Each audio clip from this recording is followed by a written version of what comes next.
ప్రార్థన చేసుకుందామండి. మహోన్నతుడవగు మా తండ్రి, ఘనమైన మీ నామానికి స్తుతి చెల్లిస్తూ ఉన్నాం. తిరిగి మరలా మీ పిల్లల ఎదుట మీ మాటతో నిలుచునే అవకాశం నాకు ఇచ్చారు. ప్రతి వాక్కు మీ పిల్లలకు అర్థమగునట్లుగా బోధించే సామర్థ్యం నాకు ఇవ్వండి. ప్రతి సంగతిని గ్రహించి దాని ప్రకారం ప్రవర్తించే మంచి మనసు మీ పిల్లలకు ఇవ్వండి. ఇలాగూ మీ చిత్తముని భూమి మీద నెరవేర్చి మీరున్న లోకమునకు అర్హులమగునట్లుగా దీవించమని యేసుక్రీస్తు వారి ఉన్నతమైన నామమున ఈ ప్రార్థన సమర్పిస్తున్నాము తండ్రి, ఆమెన్. క్రీస్తునందు చేరివచ్చిన ప్రియులైన వారందరికీ శుభములు, వందనాలు తెలియచేస్తున్నాను. ప్రియులరా, ఎన్నో మంచి సంగతులు దేవుడు మన కొరకు ఒక అతిపెద్ద గ్రంథంగా మన కొరకు రాయించాడు. ఎప్పుడు దేవునిని నమ్మిన మనం, నమ్ముకున్న మనం, విశ్వాసులమైన మనం, యేసుక్రీస్తును నమ్మిన మనం మరిచిపోకూడని ఒక విషయం, మనం పరలోకం వెళ్ళాలి. ఈ భూమి మీద కష్టాలు, ఈ భూమి మీద నిందలు, ఈ భూమి మీద అవమానాలు ఇవి శాశ్వతమైనవి కావు. చెప్పాలంటే ఆయన కొరకు నిందింపబడాలి, హింసింపబడాలి, అనేక బాధలు పొందాలి, అబద్ధముగా చెడ్డ మాటలు మన మీద వస్తున్నప్పుడు పడాలి.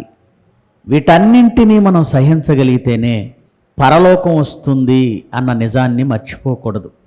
ఎందుకంటే సంఘంలో ఎవరి మీదో చిన్న చిన్న మాటలు అనడం, భేదం చూపించడం, అవమానంగా మాట్లాడడం, సంఘంలో ఎవరికో అలా జరుగుతుంది, ఎవరి వలనో ఎవరికో జరుగుతుంది. దానికి మొట్టమొదట మన వాళ్ళు చేస్తున్న పని ఏమిటి అంటే, బహుశా బయట సంఘాల్లో ఇది ఉండదు, మరీ ప్రజాస్వామ్యం ఎక్కడ ఎక్కువైపోయిందంటే మన సంఘంలోనే ఎక్కువైపోయింది. ప్రజాస్వామ్యం అంటే తెలుసు కదా, ఎవరి అభిప్రాయాలు వాళ్ళకు ఉంటాయి.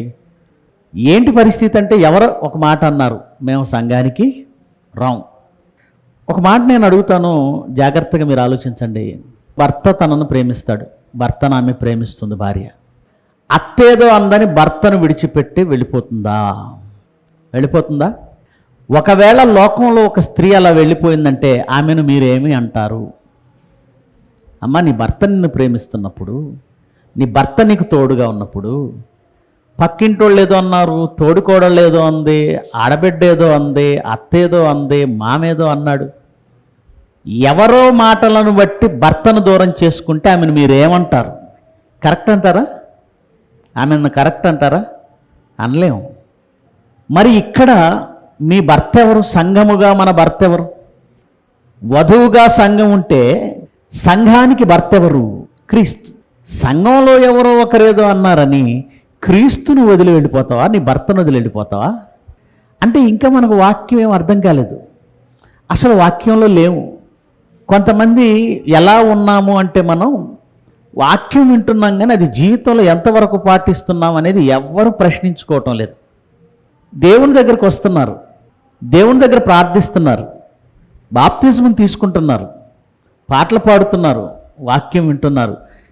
అదంతా కూడా ఒక ఆచారబద్ధంగానే సంఘాలలో కొంతమంది విషయంలో ఆచారబద్ధంగానే సాగుతుంది. ఎందుకు ఈ మాట చెబుతున్నానంటే, వాక్యం ఏది చెప్పిందో అది మన జీవితంలోకి వచ్చేసరికి మనం కంగారైపోతున్నాం. నిందలు వస్తాయి, అవమానాలు వస్తాయి, బాధలు వస్తాయి, మీ మీద అబద్ధంగా చెడ్డ మాటలు వస్తాయి. ఇవన్నీ వచ్చినప్పుడు మీరు ధన్యులు అన్నాడా, దౌర్భాగ్యులు అన్నాడా? కదా. ఒక మాటను లేఖనం నుంచి మీకు చూపిస్తాను, దయచేసి. తిమోతికి రాసిన పత్రిక, అపోస్తులుడైన పౌలు తిమోతికి రాసిన 2వ పత్రిక 3వ అధ్యాయము 1వ వచనం నుంచి చదువుదాం, లేదా డైరెక్ట్గా 5వ వచనం నుంచి చదువుదాం. సమయం లేదు గనక 5వ వచనం నుంచి చదువుదాం. పైకి భక్తి గలవారై ఉండి, ఎవరిని ఉద్దేశించి మాట్లాడుతున్నటువంటి మాట? అంత్య దినములలో ఉన్న సంఘం గురించే ఇది, బయట వాళ్ళ గురించి కాదు. బయట వాళ్ళు ఎప్పుడు కూడా ఒకేలా ఉంటారు. పైకి భక్తి గలవారులా ఉండేది ఎవరు? బయట వాళ్ళ, సంఘం వాళ్ళ? ఇది సంఘాన్ని ఉద్దేశించి మాట్లాడుతున్న మాటే, సంఘాన్ని సరిచేయమని చెబుతున్న మాటే, సంఘంలో ఉన్నవారి గురించి రాస్తున్న మాటే. పైకి భక్తి గలవారై ఉండి దాని శక్తిని ఆశ్రయించని వారునై ఉన్నారు. దాని శక్తి, మన భక్తికి శక్తి ఉంది అన్నాడు. మన భక్తికి ఏముంది? శక్తి ఉంది. దాని శక్తిని మనం ఆశ్రయించటం లేదు అన్నాడు. అలాంటి వాళ్ళు ఎవరు అంటే మనల్ని మనమే ఈరోజు కొన్ని వచనాలతో మరి సరి చూసుకుందాం. మనం కొన్ని వచనాలతో దాన్ని సరి చూసుకుందాం. ఎవరు పైకి భక్తి కలిగి ఉండి దాని శక్తిని ఆశ్రయించని వారు, భక్తి కలిగి ఉన్న వాళ్ళకు ఉండే శక్తి ఏంటి చూద్దాం. కీర్తనల గ్రంథం 119వ అధ్యాయం 165వ వచనం. కీర్తనల గ్రంథం 119వ అధ్యాయము 165వ వచనం చదవండి దయచేసి. నీ ధర్మశాస్త్రాన్ని మనం దేన్ని ప్రేమించాలట? అఫ్కోర్స్ ఇది పాత నిబంధన సంఘంతో మాట్లాడుతున్న సందర్భం కనుక ధర్మశాస్త్రం అన్నాడు. ఇదే మాట నూతన నిబంధన సంఘానికి అప్లై చేసుకుంటే నీ వాక్యమును ప్రేమించు వారికి. ధర్మశాస్త్రం అంటే ఏంటి? వాక్యం. ఇప్పుడు కంటిన్యూ చేయమ్మా. నీ ధర్మశాస్త్రమును ప్రేమించు వారికి ఏం కలుగుతుంది? కష్టాలుంటాయి, కన్నీళ్ళుంటాయి, బాధలుంటాయి, కానీ ఖచ్చితంగా ఏముంటుంది వాళ్ళకి? నెమ్మది, నో టెన్షన్. జీవితంలో ఏదైనా ఉండొచ్చు, కానీ దేవుడు ఉంటే, దేవుణ్ణి ప్రేమిస్తే కలిగే నెమ్మదిని అనుభవిస్తే తప్ప అర్థం కాదు. అనుభవిస్తే తప్ప అర్థం కాదు. అందుకే ఏమంటున్నాడు కీర్తనకారుడు? చదవండి. నీ ధర్మశాస్త్రమును ప్రేమించు వారికి ఏం కలుగుతుందట? ఎంతో నెమ్మది కలదు, ఎంతో నెమ్మది కలుగుతుంది అన్నాడు. అంటే మనం ఏం చేయాలి? మొదట ధర్మశాస్త్రాన్ని, వాక్యాన్ని ప్రేమించాలి. ఇప్పుడు మేము మిమ్మల్ని అడుగుతానండి, మీరు వాక్యం ప్రేమించువారేనా? అయితే మీ పక్కన ఎవరో ఏదో అన్నారని చెప్పి నువ్వు మానేస్తావా? వాక్యాన్ని ప్రేమిస్తున్నావా? వాక్యాన్ని ప్రేమించావు, దేవుణ్ణి ప్రేమించావు. వాక్యాన్ని ప్రేమించిన నువ్వు వాక్యానికి దూరం అవుతావా, వ్యక్తికి దూరం అవుతావు? జనరల్గా అయితే వాక్యాన్ని బట్టి వ్యక్తులను కూడా దగ్గరికి తెచ్చుకోవాలి, క్షమించాలి, ప్రేమించాలి. నిజంగా ఆలోచిస్తే వాక్యమును ప్రేమించేవారు మనుషులను బట్టో, ఎవరిని బట్టో, ఇంకో కారణమో ఆ వాక్యాన్ని విడిచిపెట్టలేరు.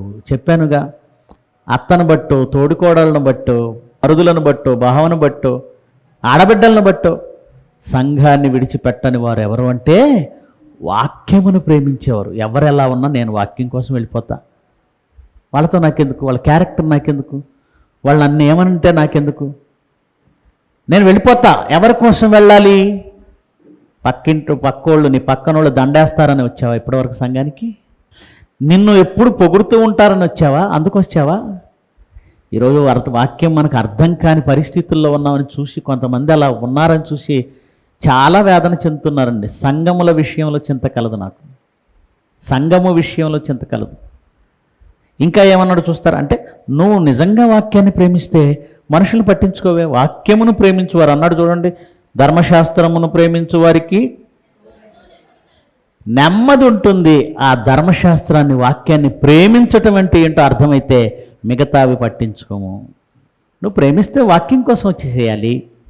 వాక్యాన్ని ప్రేమిస్తే, భర్తను ప్రేమిస్తే భర్త చెప్పిందల్లా చేయాలి. భర్తను ప్రేమిస్తే, భర్తను ప్రేమించాను, భర్తకు నీళ్లు పెట్టను, భర్తకు అన్నం పెట్టను, భర్త బట్టలు ఉతకను, భర్త అవసరాలు తీర్చను, భర్త కోరిక తీర్చను, కానీ నేను నా భర్తను ప్రేమిస్తున్నాను అన్నారనుకోండి, ఇది అబద్ధమా నిజమా మీరే చెప్పండి. అది అబద్ధం. పైకి చెప్తుంది అంతే, అది నిజం కాదు. భర్తను ప్రేమించటం లేదు.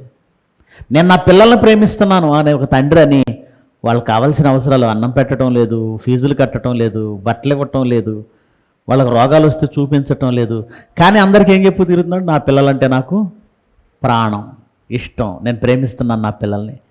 దీన్ని ప్రేమ అంటారా, నటన అంటారా? ఇది ప్రేమేనా? అబద్ధం చెప్తున్నాడు. వాక్యమును ప్రేమిస్తే ఏ కారణాలు వాక్యానికి నిన్ను దూరం చేయకూడదు. గుర్తుపెట్టుకోండి. ఎందుకంటే చిన్న చిన్న కారణాలతో సంఘానికి ఆగిపోయేవాళ్ళు నాకు తెలుసు. చిన్ని కారణాలు ఏంటి? అన్నిటికీ సంఘమే చేసిందా నీకు చేటు? వాక్యమే చేసిందా నీకు చేటు? అన్ని విషయాల్లో వాక్యమే నీకు తలనొప్పిగా తయారైందా? ఎవరో ఏదో అన్నారని వాక్యానికి, సంఘానికి దూరం అవడం ఏంటి? ఒకసారి ఆలోచించు. వివేకమైన పనేనది. దేవుడేం చేశాడు? వాక్యం ఏం చేసింది? దేవుడు ఏం చేశాడు? ఇంకా చెప్పాలంటే మన జీవితంలో వాక్యానుసారం మనం ప్రవర్తించటం లేదు, ఆలోచించటం లేదు. ఒకవేళ అనుకుందాం, నేనే నిన్ను అన్నాను, వాక్యం ఏం చెప్తుంది? ఒకసారి ఆ గుర్తుకు తెచ్చుకోండి. వాక్యం ఏం చెప్తుంది? నీ సహోదరుడు నీ ఎడల తప్పిదం చేస్తే ఏం చేయాలి? తప్పిదం చేస్తే ఏం చేయాలి? దగ్గరికి వెళ్ళి, సహోదరుడా, సహోదరి, నా విషయంలో నువ్వు తప్పు చేసావు, మార్చుకో అని చెప్పాలా వద్దా? చెప్పాలి. అలా చెప్పవలసి వస్తే చెప్పామనుకోండి. ఉదాహరణకు నేనే చెప్పాను, అక్కడ నుంచి ఎవరన్నారు నీతో, రుజువులు తీసుకురా, నన్ను అలా అంటావా, నన్ను ఇలా అంటావా అని నా మీద ఫైర్ అయిపోయారు అనుకోండి. నేనైతే అవును, నేను వెళ్తాను, సహోదరుడా నా విషయంలో ఇలా అన్నావంట, అది కరెక్ట్ కాదు, మార్చుకో. లేదు నేను అనలేదన్నా అనుకో, అలా అయితే నేనే పొరపాటుగా విన్నాను, సారీ, అంతే కదా. నన్ను ఎవరైనా ఏమన్నా అన్నారనుకోండి, నేను అడుగుతాను, మిమ్మల్ని ఏమన్నా అన్నారనుకోండి, మీరేం చేయాలి? సహోదరుడా ఇలా అన్నావట, నిజమేనా? నిజమే అన్నాడు అనుకోండి, సహోదరుడా మార్చుకో. లేదు నేను అనలేదన్నాడు అనుకోండి, అలా అయితే నేనే పొరపాటుగా విన్నాను, మార్చేసుకుందాం. కానీ మన బంధం తెగకూడదు.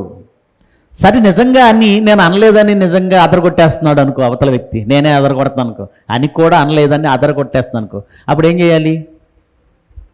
నా కర్మకు నన్ను వదిలేసి వాక్యానికి అప్పగించి, మనం ఎంత బ్రాడ్గా ఆలోచించాలంటే, నేనే అబద్ధం ఆడుతూ మిమ్మల్ని నిజంగా నిందించలేదు, నేనేం అనలేదు, నేను తప్పు చేయలేదని నేనే అబద్ధం ఆడుతూ అదరగొట్టేస్తుంది అనుకోండి, అప్పుడు మీరు ఏం చేయాలి? మీరు చేయవలసింది ఏంటంటే, శక్యమైతే తప్పు త్రోవలోనికి వెళ్ళిన వ్యక్తిని నెమ్మదిగా మంచిదారికి తీసుకురావాలి. మీరు వాక్యం వింటున్నారు, పలానా సహోదరుడు పలానా సహోదరి ఇలా అందని నీకు తెలిసింది, ఇంటికి వెళ్ళిపోయి దుమ్ముగా వాళ్ళ మీద పోట్లాడి కొట్టబోయి, నువ్వెవరు? వాక్యం వింటున్నావు, నువ్వెవరు? రక్షింపబడ్డావు, నువ్వెవరు? క్రీస్తునామం ధరించావు, నువ్వెవరు? పరలోక రాజ్యంలో నీ పేరు ఆ జీవగ్రంథంలో రాయబడింది. ఎంత జాగ్రత్తగా ఉండాలి. ఒక సహోదరిని నందని వెళ్ళిపోయి కొట్టడానికి వెళ్ళి, గొడవాడడానికి వెళ్ళి, అది ఎంతవరకు మనం క్రైస్తవులుగా మనం చేయొచ్చు అంటే, ఈజ్ ఇట్ రైట్?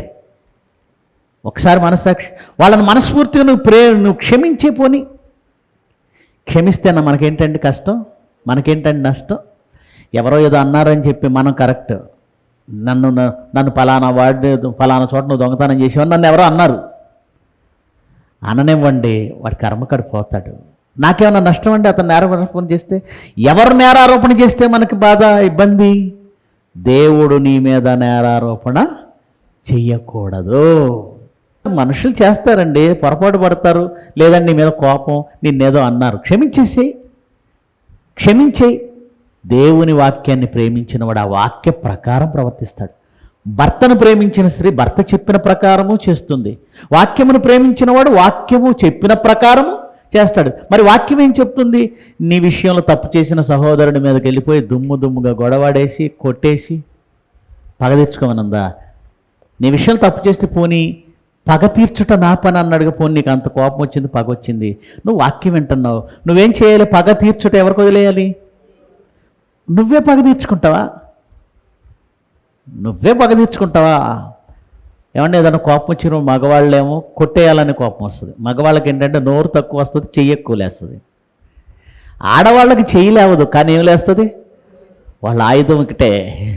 మొన్న ఏదో చిన్న వీడియో చూశానండి, భర్త వచ్చేసి ఒక చిన్న హారతి పెట్టి, ఒకసారి నోరు తెరు, 4 జాపు అన్నాడు, 4 జాపింది. ఆ హారతితో 4 ఇలా తిప్పి పూజిస్తున్నాడు. ఏంటండి అంది. ఇవాళ ఏ పూజ అని అడిగాడు. ఆయుధ పూజ. మరి నీ ఆయుధం ఇదే కదా అన్నాడు. ఆడవాళ్ళ ఆయుధం ఏంటి? గనుక కోపం వస్తే మగవాళ్ళమేమో కొట్టడానికి వెళ్తాం, ఆడవాళ్ళు వాళ్ళ ఆయుధాన్ని ఉపయోగించి కొట్టిన దానికంటే ఎక్కువ అండి ఇది. అయ్య బాబోయ్, ఫ్రీ బస్సులు వచ్చిన తర్వాత చూస్తున్నాం కదా, వాళ్ళ బూతులు, బాప్రే బాప్. లోకానికి చెందింది అది, లోకానికి సరిపోతుంది అది. లోకంలో ఎవడైనా వాళ్ళని అడిగేవాడు ఉండడు, వాళ్ళ ఇష్టం. మనం క్రైస్తవుడివే, క్రీస్తునామాన్ని ధరించుకున్నావే, నీ వలన ఒక ఆత్మ నశించిపోతే, నీ వలన ఒక ఆత్మ దేవునికి దూరం అయితే, వాక్యాన్ని నిజంగా ప్రేమిస్తున్నావు, నన్ను ప్రేమించండి, నన్ను ఇష్టపడండి, నాకు సహాయాలు చేయండి, నాకు ఎప్పుడు వెన్నుదన్నుగా నిలబడండి, అసలు చెప్పనండి నేను, నాకు దశంభాగాలు ఇచ్చేయండి. దేవుణ్ణి ప్రేమించండి, వాక్యాన్ని ప్రేమించండి. అంటే క్రైస్తవులమైన మనం మొదట ఏం చేయాలి? ధర్మశాస్త్రమును ప్రేమించువార్లారా. ఎవరికి నెమ్మది కలిగి ఉంటుందండి? భక్తిని ఆశ్రయించిన వాడికి వచ్చే గొప్ప శక్తి ఏంటో తెలుసా? దాని శక్తి శారడాన్ని వేస్తే దానికి ఉండే శక్తి తలనొప్పిని తీసేస్తుంది. వాక్యాన్ని వేస్తే దానికి ఉన్న శక్తి నీ మానసిక సంఘర్షణను తీసివేస్తుంది. శాంతి కలిగి ఉండడం అంటే ఏంటండి? నెమ్మది కలిగి ఉండడం అంటే ఏంటండి? మానసిక సంఘర్షణ లేకపోవడం. చెప్పాను కదా, మా చులకని శ్రమ అని పౌలు అనగలిగాడు అంటే ఆయన కలుగుతున్న శ్రమలు, నిందలు, అవమానాలు ఆయన మనసునేం కదిలించటం లేదు. ఆయన బాధపడుతున్న తనకు కలిగిన శ్రమల గురించి కాదు, ఆయన బాధపడుతున్న తనకు వచ్చినటువంటి కష్టాల గురించి కాదు. సంఘం ఏంటి ఇలా అయిపోతుందనే బాధ ఉంది ఆయనకి. అంతేనా? తనకు వచ్చిన కష్టాలు ఏంటి? ఎక్కడికి వెళ్ళినా నన్ను కొట్టేస్తున్నారు, కోరడాలతో కొడుతున్నారు, అవమానిస్తున్నారు, నాకు ఆకలి దప్పులు ఉన్నాయి ఏంటి, నాకు ఇలాంటి కష్టాలు వచ్చాయి. ఈ వేదన పౌలుకుందా? ఆయనకున్న శ్రమలన్నీ చులకన అన్నాడంటే ఆ విషయంలో ఆయన మనసు నెమ్మదిగా ఉంది. కనుక భక్తిని ఆశ్రయించిన వారికి దేవుడు, ఆ వాక్యము దేవుడిచ్చేటువంటి శక్తి ఏంటంటే, భక్తి ఇచ్చే శక్తి ఏంటంటే, మొదట లోక సంబంధమైన ఏ సంఘర్షణకు నువ్వు చెల్లించవు, నెమ్మది. అదే కీర్తన చూద్దాం ఒకసారి. కీర్తనల గ్రంథం 122వ అధ్యాయం 6వ వచనం చదవండి. యెరూషలేము యొక్క క్షేమము కొరకు ప్రార్థన చేయండి. ఎప్పుడైనా మీరు యెరూషలేము క్షేమం కొరకు ప్రార్థించారా? మీరు ఎప్పుడైనా యెరూషలేము క్షేమం కొరకు ప్రార్థన చేశారా? చేయాలి. ఏ యెరూషలేము? ఏ యెరూషలేము? ఇప్పుడు యెరూషలేము అక్కడ ఇజ్రాయెల్ దేశంలో కనబడే యెరూషలేము గురించి కాదండి.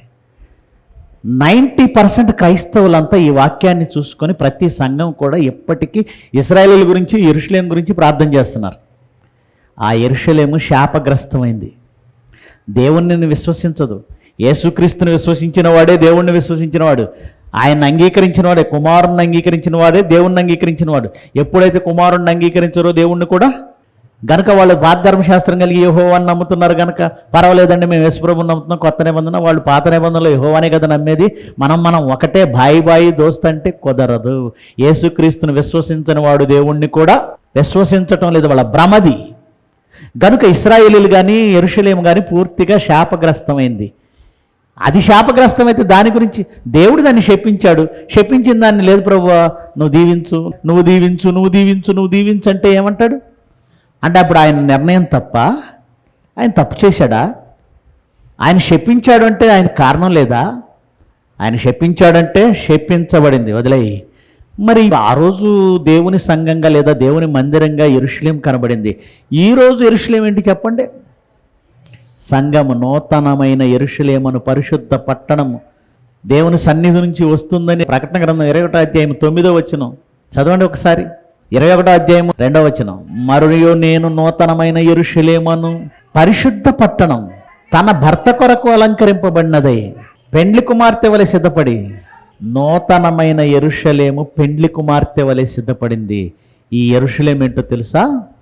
సంఘము, గొర్రెపిల్ల సంఘమును, వధవను సంఘం. 9వ వచనం చదువమ్మ ఇప్పుడు. అంతటా ఆ కడపటి 7 తెగుళ్లతో నిండిన 7 పాత్రలను పట్టుకుని ఉన్న 7 దేవదూతల్లో ఒకడు వచ్చి, ఇటు రమ్ము, ఇటు రమ్ము. ఎవరితో చెప్తున్నాడు? ఒక దేవదూత వచ్చి యోహానుతో చెప్తున్నాడు. అక్కడ గ్రంథాన్ని రాస్తున్న గ్రంథకర్త ఎవరు?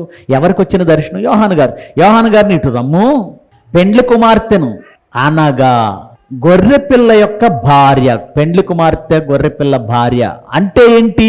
చదవమ్మా. నీకు చూపెదనని నాతో చెప్పి ఆత్మవశుడనైన నన్ను ఎత్తైన ఒక గొప్ప పర్వతం మీదకి తీసుకొని పోయాడు. చూపిస్తాను రా అని పర్వతం మీదకి తీసుకెళ్ళి ఏం చూపిస్తున్నాడు? యెరూషలేమును, పరిశుద్ధ పట్టణం, దేవుని మహిమ గలదై పరలోకమందున దేవుని యొద్ద నుండి దిగివచ్చుట. అంటే పరలోకము నుండి దిగివచ్చుతున్న ఆ నూతనమైన యెరూషలేము ఏంటి అంటే, అది చూపిస్తూ ఏమన్నాడంటే, ఇదిగో గొర్రెపిల్ల భార్యను చూపిస్తాను రా అన్నాడు. గొర్రెపిల్ల భార్య ఎవరు? సంఘం. ఆ సంఘాన్ని ఏమంటున్నాడు? పరలోకము నుండి దిగివచ్చి దేవుని మహిమ కలిగిన యెరూషలేము, పరిశుద్ధ పట్టణం అన్నాడు. అంటే ఇప్పుడు పరిశుద్ధ పట్టణము, యెరూషలేము అంటే సంఘం. ఇప్పుడు యెరూషలేము అను ఈ సంఘం గురించి మనం ఏం చేయాలి? చదువమ్మ 122వ అధ్యాయం 6వ వచనం. యెరూషలేము యొక్క క్షేమం కొరకు ప్రార్థన చేయుడి. యెరూషలేమా, నిన్ను ప్రేమించేవారు వర్ధిల్లుతారు. భక్తి అంటేనే దేవుని మాటను గౌరవించడం. నిజంగా భక్తిని ఆశ్రయిస్తే నీకుండే మరో ప్రయోజనం ఏంటో తెలుసా? మళ్ళా చదవండి మాట, రెండో మాట చదవండి. నిన్ను ప్రేమించువారు వర్ధిల్లుతారు. చాలామంది అండి ఎప్పుడు దేవుని దగ్గరికి రారండి. ఎందుకు రాలేదు అంటే అప్పులు ఉన్నాయంటారు. ఎందుకు రాలేదంటే అప్పులు ఉంటే దేవుడి దగ్గరికి రాకపోవడం అనేది అంత బ్లండర్ మిస్టేక్ ఇంకోటి లేదండి. కష్టాలుంటే, ఇబ్బందులుంటే దేవుడి దగ్గరికి రాకపోవడం అనే బ్లండర్ మిస్టేక్ ఇంకోటి లేదండి.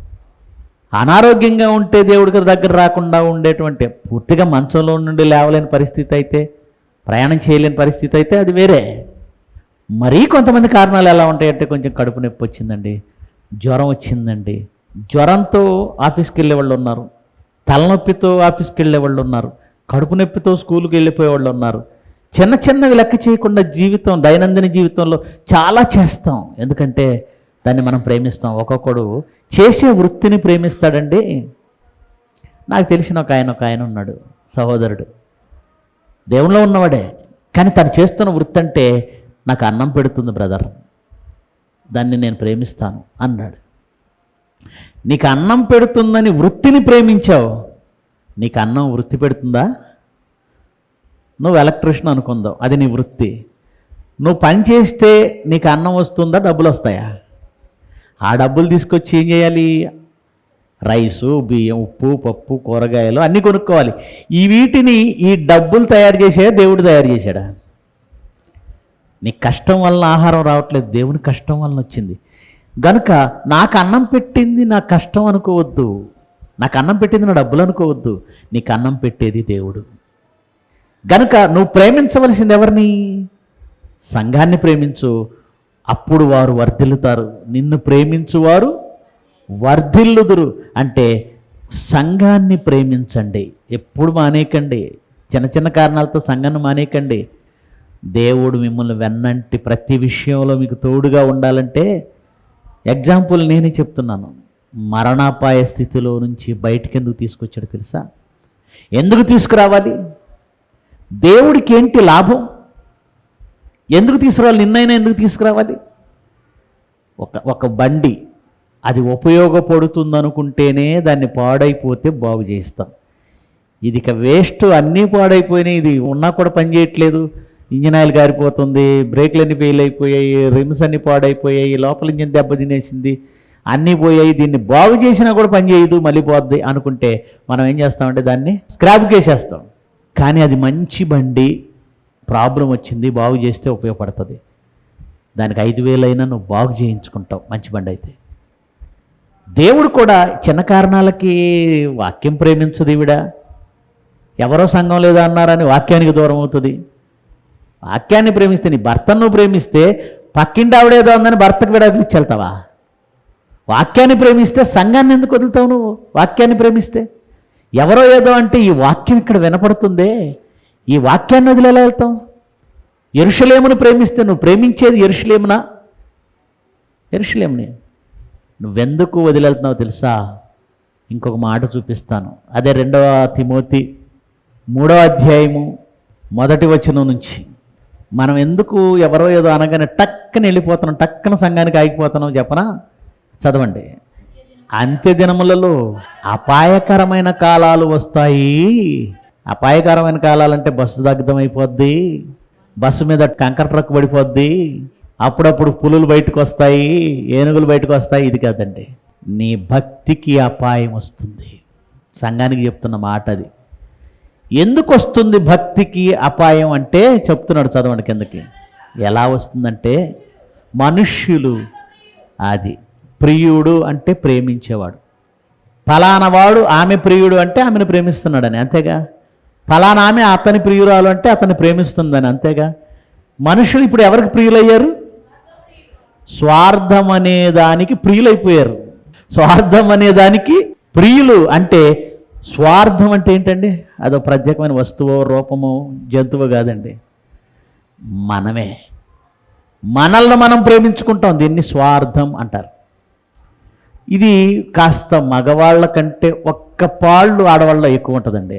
ఈ మాట అన్నందుకు ఆడవాళ్ళు నన్ను కోప్పడకండి, అది చరిత్ర చెప్పిన నిజం, అది చరిత్ర చెప్పిన నిజం. ఈ స్వార్థం వల్ల మనం ఏమైపోతామంటే మనల్ని అంటే మనల్నే ఎక్కువ ప్రేమించుకుంటున్నాం, దాన్ని స్వార్థం అంటారు. మన ఈగోకి ఏదైనా అడ్డం వస్తే, నా సెల్ఫ్ రెస్పెక్ట్ అంటాడు, ఇంగ్లీష్లో మంచి పదం వాడతాడు, నా సెల్ఫ్ రెస్పెక్ట్, నా వ్యక్తిగతమైన గౌరవం నన్ను అంటుందా అనని నిన్నేంటి యేసు ప్రభువు నందే, లోకం అనలేదా? యేసుప్రభుని అనలేదా? అంటే యేసుప్రభు కంటే గౌరవం ఉందా నీకు? యేసుక్రీస్తు కంటే అంత సెల్ఫ్ రెస్పెక్ట్ ఉందా నీకు?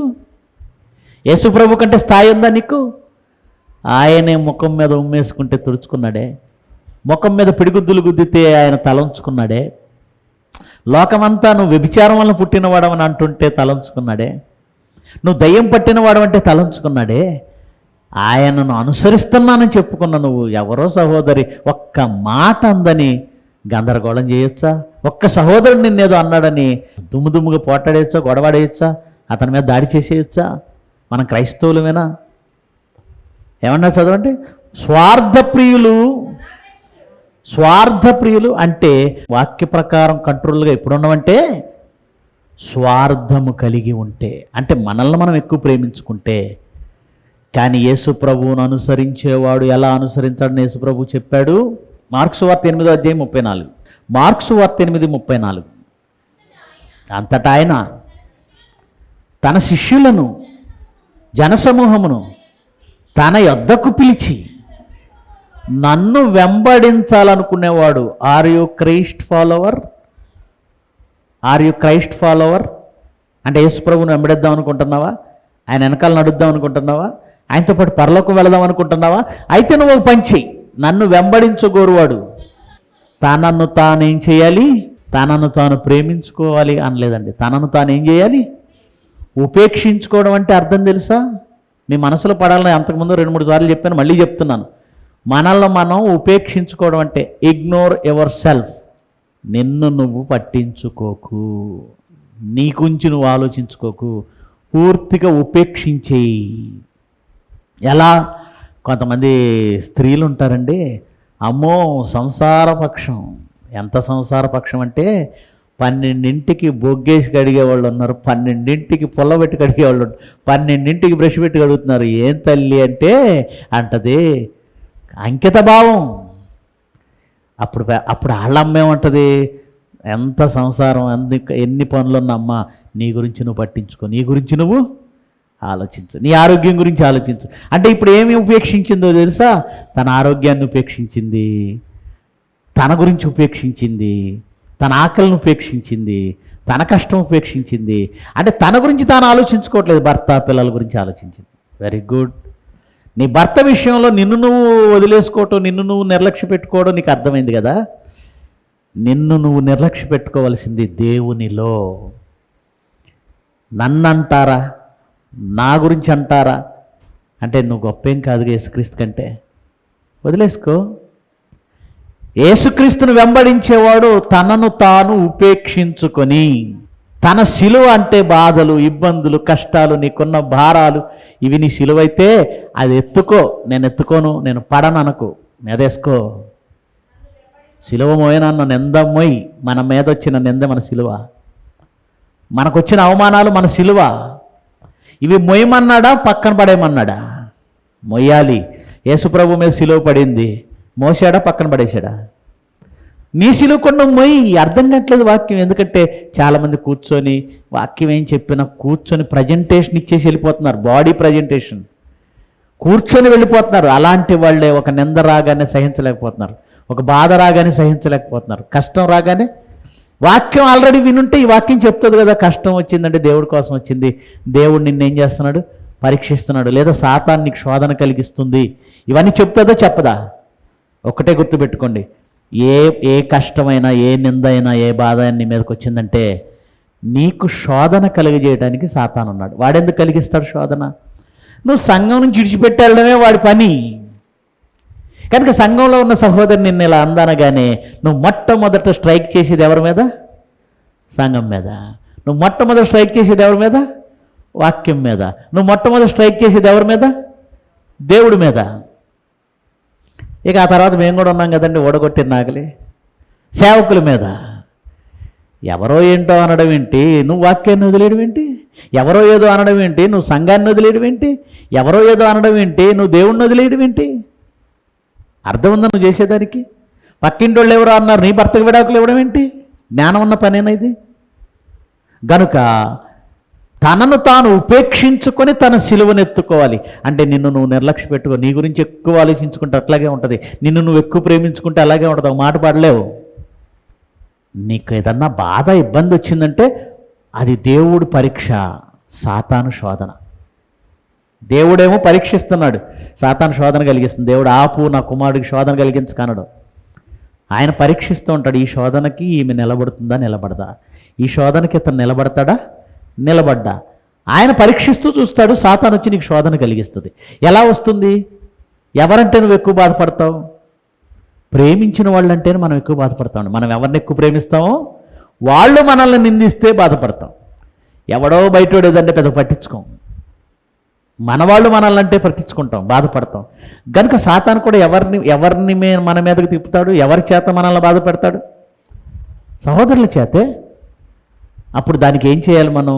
వాక్యం మనసులో ఉంటే ఏం చేయాలో అర్థమవుతుంది. వాక్యం మనసులో లేకపోతే యాకోబు పత్రిక. అప్పుడు మనం ఏం చేయాలి అంటే, యాకోబు పత్రిక 1వ అధ్యాయము 2వ వచనం నుంచి చదువుదాం. యాకోబు పత్రిక 1వ అధ్యాయం 2వ వచనం నుంచి, నా సహోదరులారా, అది మీరెంత విశ్వాసం కలిగి ఉంటారో దాని కొరకేం దేవుడు ఏమిస్తాడు? పరీక్ష. ఆ పరీక్ష ఎలా వస్తుంది? సాతాను శోధన ద్వారా వస్తుంది. వాడు శోధిస్తాడు. అదొక నీకు ఒక పరీక్ష. కనుక మీ విశ్వాసమునకు కలుగు పరీక్ష. పరీక్ష ఎప్పుడు వచ్చిందో నీలో ఒక లక్షణం డెవలప్ అవుతుందట. ఏంటా లక్షణం? ఓర్పు. సహోదరి అందే, అన్నదని ముఖం మీద పట్టుకొని దులిపేయటం కాదు, ఓర్చుకో. అంటే ఒక పరీక్ష మనలో ఏ లక్షణాన్ని పెంచుతుంది? ఓర్పును పుట్టించునని ఎరిగి మీరు నానా విధములైన శోధనల్లో పడినప్పుడు, అప్పుల్లో పడ్డారా, లేదంటే ఇతరులు పెట్టే బాధల్లో పడ్డారా, అవమానాల్లో పడ్డారా, నిందలలో పడ్డారా, మీరు నానా విధములైన శోధనలో పడినట్లు అప్పుడు మిమ్మల్ని ఎవరైనా అంటే మహా ఆనందమని ఎంచుకోండి. మహా ఆనందమని ఎంచుకోండి. మీరు సంపూర్ణులు, అనునాంగులు, ఏ విషయంలోనైనాను కొదవలేని వారినై ఉండునట్లు ఓర్పు తన క్రియను ఏం చేయాలట? ఇప్పుడు 12వ వచనం చూడండి. శోధన సహించువాడు ధన్యుడు. సహించిన వాడెవరు? వాక్యమును ప్రేమిస్తే భక్తి వలన మనకు వచ్చే శక్తి. భక్తి వలన మనకు వచ్చే శక్తి ఏంటంటే శోధన సహిస్తాం, ఓర్పు వస్తుంది. భక్తి వలన వచ్చే శక్తి ఏంటో తెలుసా? నెమ్మది వస్తుంది. నెమ్మది వాక్యం వలన లేదా భక్తి వలన వచ్చే శక్తి ఏంటో తెలుసా? వర్ధిల్లుతాం. భక్తి వలన వచ్చే శక్తి ఏంటో తెలుసా? ఓర్పు వస్తుంది. శోధన సహించువాడు ధన్యుడు, అతను శోధనకు నిలిచిన వాడై ప్రభు తన్ను ప్రేమించు వారికి వాగ్దానం చేసిన అది. భక్తి వలన నీకు వచ్చేటువంటి రిజల్ట్ ఏంటో తెలుసా? శోధన సహించువాడు ధన్యుడు, వాడు ప్రభువిచ్చు జీవ కిరీటాన్ని పొందుతాడు. అంటే సహించకుండా, ఓర్పు లేకుండా, శోధన సహించకుండా నీ సహోదరుల మీద గొడవకి వెళ్ళిపోతే నువ్వేం పోగొట్టుకుంటున్నావు తెలుసా? ఏం పోగొట్టుకుంటున్నావు? జీవ కిరీటాన్ని. అవతలవాడు తప్పుడోళ్లే కావచ్చు, అవతల వాళ్ళదే తప్పు కావచ్చు, కానీ దేవుడు అది చూడలేదు. వాళ్ళు తప్పు చేస్తే వాళ్ళకి ఇవ్వాల్సిన శిక్ష దేవుడు ఇస్తాడుగా. పగ తీర్చుకొనుట నా పని అన్నాడుగా, ఆయన చూసుకుంటాడు, వదిలేయండి ఆయనకి. కానీ మీరెళ్ళి పగ తీర్చుకోవటం వలన మీలో ఏం లేదు? ఓర్పు లేదు, శోధన సహించలేదు. దానివల్ల మీరు పోగొట్టుకునేది ఏంటో తెలుసా? ఆ రిజల్ట్ ఏంటో తెలుసా? దేవుడు తనను ప్రేమించిన వారికి ఇచ్చే జీవ కిరీటం ఏదైతే ఉందో, వాగ్దానం చేసిన జీవ కిరీటం, అది మీరు పోగొట్టుకుంటారు అన్నాడు. ఇప్పుడు అర్థమవుతుందండి. మనం ప్రార్థనకు వస్తే జీవ కిరీటాన్ని పొందాలా, పోగొట్టుకోవాలా? పొందడానికి వచ్చారా, పోగొట్టుకోవడానికి వచ్చారా? పోగొట్టుకోవడానికి అయితే రావాల్సిన అవసరం లేదండి. వాక్యాన్ని నేనేం గౌరవించను, అది చెప్పినట్టు నేను చేయనంటే అసలు రాకుండా ఉండటమే బెటర్ అండి. ఎందుకంటే తెలిసిన వానికి ఎక్కువ దెబ్బలు, తెలియని వానికి, తెలిసి చేసిన వాడికి ఎక్కువ దెబ్బలు పడతాయట. తెలియక చేసిన వానికి, పిల్లలు ఉన్నారు, చాలా చిన్న పిల్లలు ఉన్నారు, వాళ్ళకి తెలియక ఏమంటే అక్కడ ఉన్నటువంటి డబ్బా పడేశారు, పిండి ఉందో పడేశారు. అప్పుడు తల్లి ఏం చేసిద్ది? అట్ల కాడ కాల్చి వాస పెడుతుందా? ఆడి పిల్లాడు, ఆడికి ఏం తెలియదు, కానీ ఒక చిన్న దెబ్బ కొట్టి లాగిద్ది, వాడు ఇంకోసారి వెళ్ళకుండా ఉంటాడని. అదే ఎద్దులాగి ఎదిగిన తర్వాత వెళ్ళి కాలుతో దన్నాడు అనుకోండి, ఆడికి గంటే వాతే. అంతేనా? గనుక తెలియక చేసిన వానికి చిన్న దెబ్బ, తెలిసి చేసిన వానికి దేవుడు కూడా అదే లా చెప్తున్నాడు. నీకు తెలీదా? ఎవరికి తెలియదు? లోకంలో ఉన్న వాళ్ళకి తెలియదు. సహించాలి, ఓర్చుకోవాలి, దేవుడికి అప్పచెప్పాలి, మనం పగ తీర్చుకోకూడదు. ఇవన్నీ ఎవరికి తెలియదు? లోకంలో ఉన్న వాళ్ళకి తెలియదు. ఇవన్నీ ఎవరికి తెలుసు? మీకు తెలుసు. తెలిసి కూడా మీరు సహించట్లేదు అనుకోండి, తెలిసి కూడా మనం ఓర్చుకోవట్లేదు అనుకోండి, తెలిసి కూడా మనం ఏమంటే అవతల వాళ్ళని క్షమించలేకపోతున్నాం, మన్నించలేకపోతున్నాం అనుకోండి, జీవ కిరీటాన్ని పోగొట్టుకుంటారు. ఒక భయంకరమైనటువంటి నిత్యాగ్ని దండన మనకు తప్పదు. మరొకసారి కీర్తనల గ్రంథం చూద్దాం. కీర్తనల గ్రంథం 145వ అధ్యాయం 20వ వచనం. యెహోవా తన్ను ప్రేమించు వారందరినీ, ఏమండి, కీర్తనలు 119, 165లో ధర్మశాస్త్రాన్ని ప్రేమించాలి మనం. తర్వాత 122:6లో ఏమన్నాడు? సంఘమును ప్రేమించాలి. యెరూషలేమా నిన్ను ప్రేమించువారు వర్ధిల్లుదురు. ధర్మశాస్త్రాన్ని ప్రేమించిన వారికి నెమ్మది కలుగుతుంది, సంఘాన్ని ప్రేమించేవారు వర్ధిల్లుతారు. ఇప్పుడు ఏమంటున్నాడు చూడండి, 145:20, యెహోవా తన్ను ప్రేమించు వారందరినీ. అది నీకెప్పుడు సేఫ్టీ ఉంటుంది, నీకెప్పుడు కాపుదల ఉంటుంది. దేవుణ్ణి ప్రేమిస్తే, దేవుణ్ణి ప్రేమించడం మొదలు పెడితే. ప్రేమించడం అంటే ఏంటో తెలుసుగా? నీ భర్తను ప్రేమించినప్పుడు భర్త ఇబ్బంది పడకుండా, బాధపడకుండా చూసుకోవాలి. భార్యను ప్రేమించినప్పుడు భార్య ఇబ్బంది పడకుండా, బాధపడకుండా చూసుకోవాలి. దేవుని ప్రేమించినప్పుడు దేవుడు అడిగినవన్నీ చేస్తూ ఆయన బాధపడకుండా చూడాలి. చదువు తల్లి, దాన్ని కంటిన్యూ చేయి. యెహోవా తనను ప్రేమించు వారిని అందరినీ కాపాడును, అయితే భక్తిహీనులందరినీ ఆయన నాశనం చేయును. ఎవరిని ప్రేమించాలి? యెహోవాని ప్రేమించాలి. ఏమండి, మీరు ఒకసారి చెక్ చేసుకోండి. ఆదివారం వచ్చి వెళ్ళడం దేవుని ప్రేమించడం కాదండి.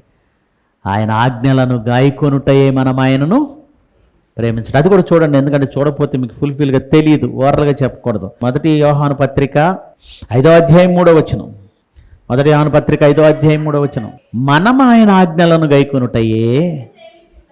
దేవుని ప్రేమించానంటే ఉదయం ఒకసారి, రాత్రి ఒకసారి, మధ్యాహ్నంలో ఒకసారి ఆయన్ని తలుచుకోవడం కాదు. కొంతమంది అన్నం వండినప్పుడు అన్నం మీద సిలువ గుర్తు, కూర వండినప్పుడు కూరగడితో సిలువ గుర్తు, పప్పులు అయితే పప్పులు, చారులు అయితే చారులు. అది దేవుని ప్రేమించడం కాదండి.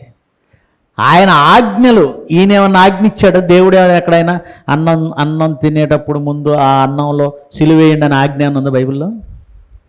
కూర వండినప్పుడు దాని మీద సిలువేయండి అని ఏమన్నా ఉందా బైబిల్లో? ఆయన ఇవ్వని ఆజ్ఞను ఎందుకు అంత శ్రద్ధగా పాటిస్తున్నారు? ఆయన ఇచ్చిన ఆజ్ఞను ఎందుకు వదిలిపెట్టేస్తున్నారు? మనం ఆయన ఆజ్ఞలను గైకొనుటయే దేవుణ్ణి ప్రేమించటం అంటే ఆయన చెప్పింది చేయటం. ఆయన ఏం చెప్పాడు? నాకు వదిలేయండి, మీరు పగ తీర్చుకోకండి. నాకు వదిలేయండి, మీరు వాళ్ళ మీద గొడవడైకండి. నాకు వదిలేయండి, మీరు సహించండి. నాకు వదిలేయండి. ఆయన ఆజ్ఞలు ఎలాంటివట? అబ్బో, అట్లా మాట అన్న వాళ్ళని తిరిగి మనం ఏమనకుండా ఉండడం కష్టమండి. వాళ్ళంతే అనిపించుకొని కూర్చోవాలా? నేను మన మాటలు ఇవి, అరే లోకంలో ఉన్న వాళ్ళకంటే అన్యాయంగా మాట్లాడుతున్నావు నువ్వు అంటే బొత్తిగా వాక్యాన్ని పట్టించుకోవా? వాళ్ళు మాట అంటే అనిపించుకోవాలా? అనిపించుకోమని చెప్పాడు యేసుప్రభు. అనిపించుకోవాలా? నువ్వు ఆయన ఫాలోవర్ అయితే ఆయనలాగా అనిపించుకో. ఆయన ఫాలోవర్ అని చెప్పుకుంటూ అనిపించుకోను, పాడను, మాట అంటే పాడను, అంతు చూడాల్సిందే, నిజం తేలాల్సిందే. ఎందుకు ఇవన్నీ? ఆయన అన్నాడా యేసుప్రభు? రాజుకు వ్యతిరేకంగా అనేకులను రేపి కైసరుకు వ్యతిరేకంగా పన్నియొద్దని రేపాడని అన్నారు. తీసుకురండి వాళ్ళను ముందుకు. ఎవడన్నాడు? ఎవడ ముందు అన్నాను? తీసుకురమ్మని అన్నాడు యేసుప్రభు. ఏం చెప్తారు చెప్పండి? కైసరుకు వ్యతిరేకంగా, ధర్మశాస్త్రానికి వ్యతిరేకంగా ఏవేవో నిందలు మోపుతున్నారు. ఇదిగో దేవాలయాన్ని పడగొట్టి 3 దినాల్లో లేపేస్తానన్నాడు. మా పవిత్రమైన దేవాలయాన్ని పడగొడతాన్నాడు, అదొక నింద. సైలెంట్గా నుంచున్నాడు. ఎందుకు నుంచున్నాడు? సహించిన వాడు. అంతే. అది కష్టమేం కాదు. నువ్వు వాక్యంలోకి వస్తే ఏది కష్టం కాదు, వాక్యంలోనికి వస్తే ఏది కష్టం కాదు. ఒక చిన్న మాట చెప్పి నేను ముగించేస్తానండి. ఒక తండ్రి తను చనిపోతూ తన కొడుక్కి ఒక 5 లక్షలు, 4.5 లక్షలు ఇచ్చాడు. అవి ఎందుకు వాడాలో చెబుతూ 1 లక్ష దేవుని సభ పెట్టు, ఇంకో 1 లక్ష సంఘం కట్టు, ఇంకో మిగిలిన 2 లక్షలు ఇలా చెయ్యి అని ఒక కొడుకు ఒక తండ్రి అప్పచెప్పాడు. చచ్చిపోయాడు. ఇప్పుడు ఈ కొడుకు ఆయన పోయాడు కనుక ఈ 4 లక్షలు మేము నలుగురం పనిచేసుకుందాం అని ఆలోచించాడు అనుకోండి. ఇప్పుడు చనిపోయే వ్యక్తి మాటకు ఎంత విలువ ఉందో చాలామందికి తెలియదండి. మరణ వాంగ్మూలం అంటారు దాన్ని. ఏమంటారు? మరణ వాంగ్మూలం. లోకంలో ఉన్నవాడికి కూడా ఒక నీతి ఉంటుంది. ఏంటా నీతి అంటే, చనిపోయే ముందు మాట తీసుకుంటే అది చేయాలి. చనిపోయే ముందు వ్యక్తికి మాట ఇచ్చాం. లోకంలో ఉన్నవాడికి ఆ నీతి ఉంటే మనం ఎలా ఉండాలి?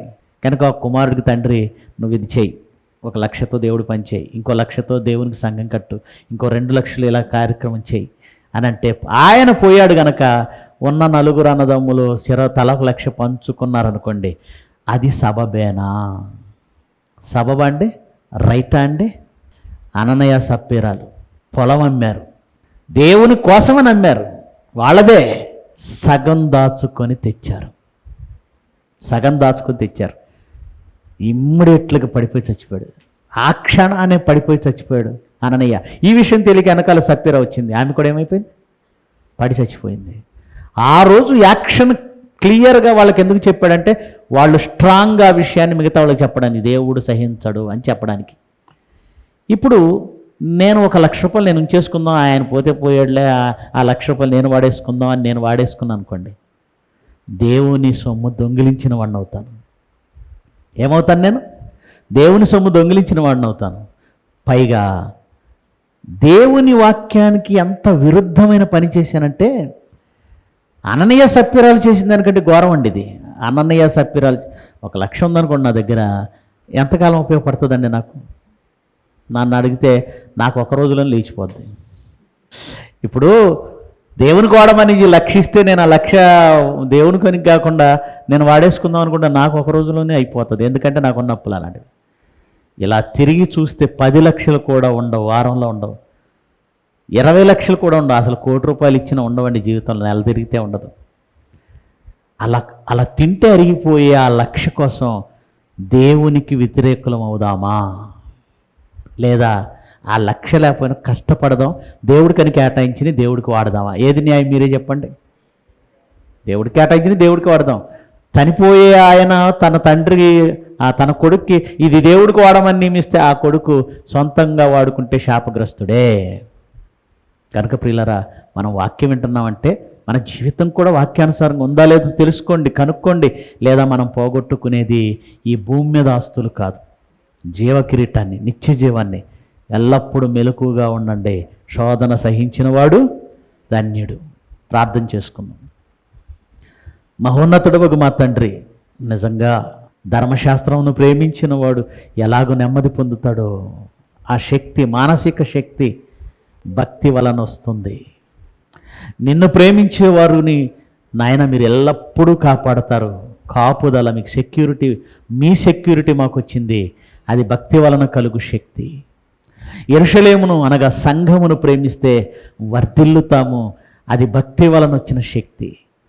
ఓర్పు, భక్తి వలన ఓర్పు వస్తుంది, శోధన సహించగలుగుతాం. ఇలా భక్తి వలన మాలో కలిగేటువంటి ఉన్నతమైన లక్షణాలు భక్తికి కలిగే శక్తి. అది వాక్యములో ఉంటూ భక్తి కలిగి ఉన్నామని చెప్పుకుంటూ, దాని శక్తిని ఆశ్రయించక దేవుని ఎరుగుదామని చెప్పుకుంటూ, ఆయనకు వ్యతిరేకంగా ప్రవర్తించే అవిధేయులుగా, అసహ్యులుగా మేము ఉండకూడదని నాయన మీ పిల్లల ఎదుట ఈ సత్యముని చెప్పాను. ఈ సత్యాన్ని విడిచి ఒకవేళ లోక సంబంధంగా మేము బ్రతికితే, నామకార్థంగా భక్తి సాగిస్తే మీ వలన నాశనం చేయబడతాము, నిత్యాగ్ని దండనకు వెళ్ళిపోతాం. మీ పిల్లలందరూ నాయన మీకిష్టమైనట్టుగా, మీ చిత్తానుసారముగా వాక్యమును ప్రేమిస్తూ, సంఘమును ప్రేమిస్తూ, మిమ్మల్ని ప్రేమిస్తూ నిత్య జీవాన్ని స్వతంత్రించుకునే ధన్యతనిమ్మని వేడుకుంటూ, సంఘములో అనారోగ్యంతో ఉన్న ప్రతి బిడ్డ గురించి ప్రార్థన చేస్తున్నాను. జ్ఞాపకం చేసుకొని మంచి ఆరోగ్యం ఇవ్వండి, బలం ఇవ్వండి. మరి గర్భవతులుగా ఉన్నటువంటి బిడ్డలను మీ చేతికి అప్పగిస్తున్నాం, దీవించండి. సుఖవంతమైన ప్రసవం దయచేయండి. అలాగే చంటి బిడ్డలతో ఉన్న తల్లులను జ్ఞాపకం చేసుకోండి, చంటి బిడ్డలను జ్ఞాపకం చేసుకోండి. సమస్త మీ చేతులకు అప్పగించుకుంటూ సంఘమంతటిని దీవించమని వేడుకుంటూ మీ పిల్లలు వెళుతుండగా క్షేమంగా తోడుకెళ్ళమని అర్థిస్తూ యేసుక్రీస్తు వారి ఉన్నతమైన నామమున ఈ ప్రార్థన సమర్పిస్తున్నాము తండ్రి. ఆమెన్. అందరికీ వందనాలు.